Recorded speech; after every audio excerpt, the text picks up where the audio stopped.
Chibusmin Numuneda, a tosso in Snabia, a Santehene, Awuda. And then you boo nano, Namakumakumakumakumakumakuno, Equia, and Santehene, and Fie, at your song, and 974 years, Sanson and Yanko Pandaruma, or the Santehene, Ebedia dear, or a Santimemus, a Santehene, Tana Benia Sorno, and Fie, a new 25 years in me.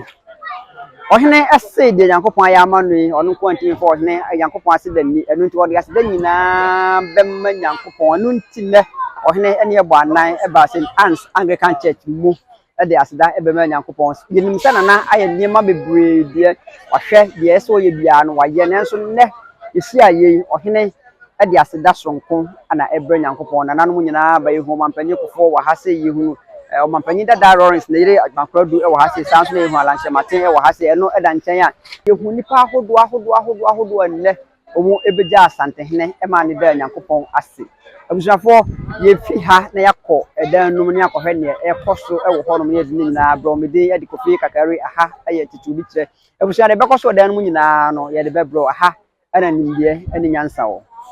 abusafo ye mamu nyina fisia pa ye mama kwaba ye sia e wo St. Prince enne Santehene e ba sori mesia ahene na nanom oina na memo kwaba na mu ko mu tseni enne ohene di ade ni mfie aduonu num enne ohene Awuda den na mo ka che Santehene the most culture Santehene say the manitimpa the local as obo ade say o to lu super ningu no sumaye o ma na hoode uhuma hoode hunima hoode o ma ne bambo ne nya keso no so o ma ni munye du no koso a bo Santehene hwa Santehene sumaye enfie edwenu no bedi akonya ohene kase e kamu nsema ade be san ye na susu sebi onya 74 years akonya so o we enfie wogi sebi efie akobi batampa de ba asasi so enne no onya sebi ibi so na chese Yankopon na waye bia maye aye bia makoba sel ko hene aye bia ma sebi na kure di ya no Santehene ma aye bi susu ma Santehene ye ya hene banya na mo de ye de wa wa ye ho ko sebi ye ja ne no ye na na ne no oni wa yesu eni wo ye de bebo mpa ya se Yankopon se ko so ma na hoode o ma na hoode ahoode osuru nyansa osuru ndie susuma hoode ene yi a o ma na bofo nwe ne maye asebi o ho a wo ma ye nyinara bidin de kofi kakari mudin de idin ohene na komran pofo ana na ba chaki wa abusafo me ne ahene na nanom ana din komo no makan kranhyesem e de ache Santehene mum ye nhwe den ko ene ahwe ni pa fo so bidium ne no din komo ai na nanom me da mase mbani na brafo so ne wo hene mfie aduonu enuma wodi no sikadwa so ne mfie aduoso ennan a ode aba sorry eno ho enkomo ana ye die me ne Santehene abrafo ana ehia me den ye de kofi kakari abrafo me famso mo nkasa me ho ye hene mfie aduonu enum ene aduoso ennan a wodi no wasase so e de ramo ka che Santehene edi kan no ye beda otufo Nyankopon ase ise ono na ama Santehene aye Santehene na de ka kire ye wura Santehene te kokoso oti krawi ni brawe nwoma so ne se otumfo Nyankopon o ma ne nkwada amen otumfo Nyankopon o ma ne nkwada amen o ma ne nkwa hoodin wom na afi aduonu enum a watena banwa so ne nyame so so abono ban ama na nya mfie aduoson ennan otumfo Nyankopon de waye ye wura yi e de aseda mawo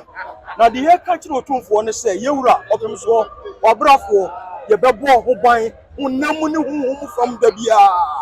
nyankwada wadwen papa onsusu ye papa ohina oye nkambo mu hene ene opem so ene odi ni birthday na woda wodie eye nhyira eye nkambo mu ename no kasa gamanche owa gamanche wa ha die na kire sesebie buru sebie son yewura nkambo mu asomdua pamunti ano owa ha odo abebo odom ename no kasa former president Kufuor ono so wa ha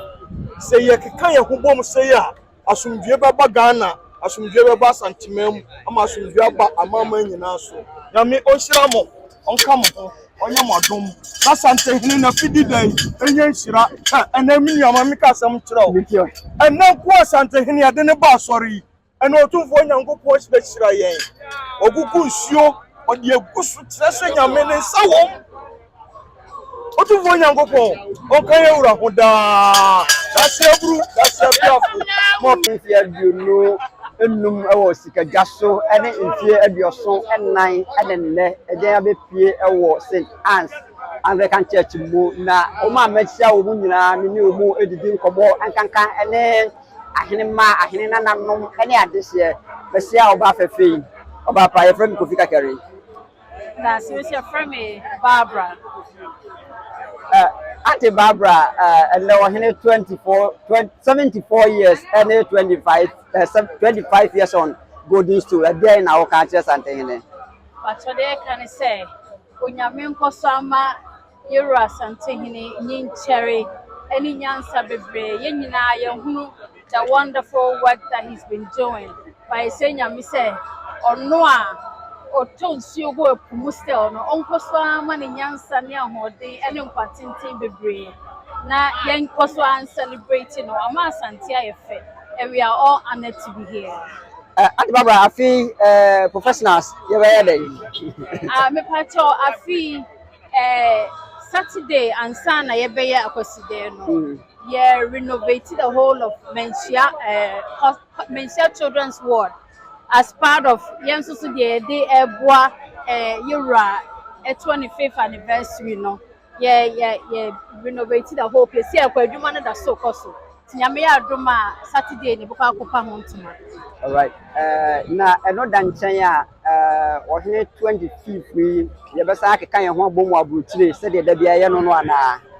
Nti ye to adwene na emrepemu no ye hwe Yura schedule na se kwan wo mu a ye nso se ye adwene se ye pese oba na ode ani nyam se ni bi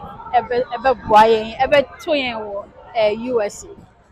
Nipa ben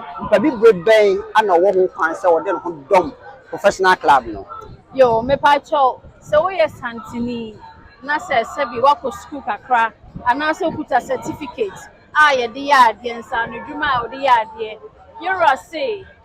akane no na ye de ye de ahode na ekon ene ye de adwene enti ne nkratifo ni ne rabafo ne ye kaka ye hu bom se ne be ya ye beto ato ne ahwe hawa e betimi ama santiman afa ne nti wape efra. Auntie Barbara me da se. Bismillah. Na madama ye friend me Kofi Kakere. Ye medin de nana du twa boni otoso mensa de nyanse man. Na madama sante hini mfie aduonu enum ewa benya so ene ni mfie aduoson ennan. Na nkwanse sembe na wo ka che sante hini. Nkwanse nsem a meka hwe Yewura ne se me manamo Yewura won kwaso. Misre Nyankopɔn kwa ahoɔden pomden nyinkyerɛ pa na misre ma Yewura sɛ obetena asante adwa sikadwa so na wahwɛ yɛn wahwɛ asanteman na Nyankopɔn na pemu no na wato yɛn safre Yewura enti misre empaibɔ ne bambɔ ahoɔden ani pomden hyira na misra Yewura yɛ ma wotiri nkwa happy birthday Nyankopɔn onhyira na ɔma wɔn kwadaa. Na ma wo hene ba waka wiase ne Ghana nyina bom wo ma hene ayefe enne yehunu se nkranfo ewa ha yehunu nipa ahodo na ma den na wo ka kire omo chichi ne bencheye dia me ka kire omo ewa chichi bencheye se obiara a owa akwantuo mabrochire aman nyina mesra momma masante sem hia mo na momra fie emeye mpuntudwuma sanse Yewura wa bie kwan na maye nti it's up to us to follow Nepal. Sanse ye say diodi akire sua diodi nkan nante mesre asanteman ma mesre de nyaseman ma mesre Ghana man ma momra fie na momehwe animnyam ene enyuma pa Yewura na asante hene ɔde agugu akwam ɛwɔ asantemam ama bia so Ghana mam nyinaa yɛsrɛ mo ebro mommra na mommɛsɔ yɛ mu na yɛn nyinaa yɛnkokɔ no na baakofoɔ ɔrɛdre a egu na ma me da ase nso meda wase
Thank you.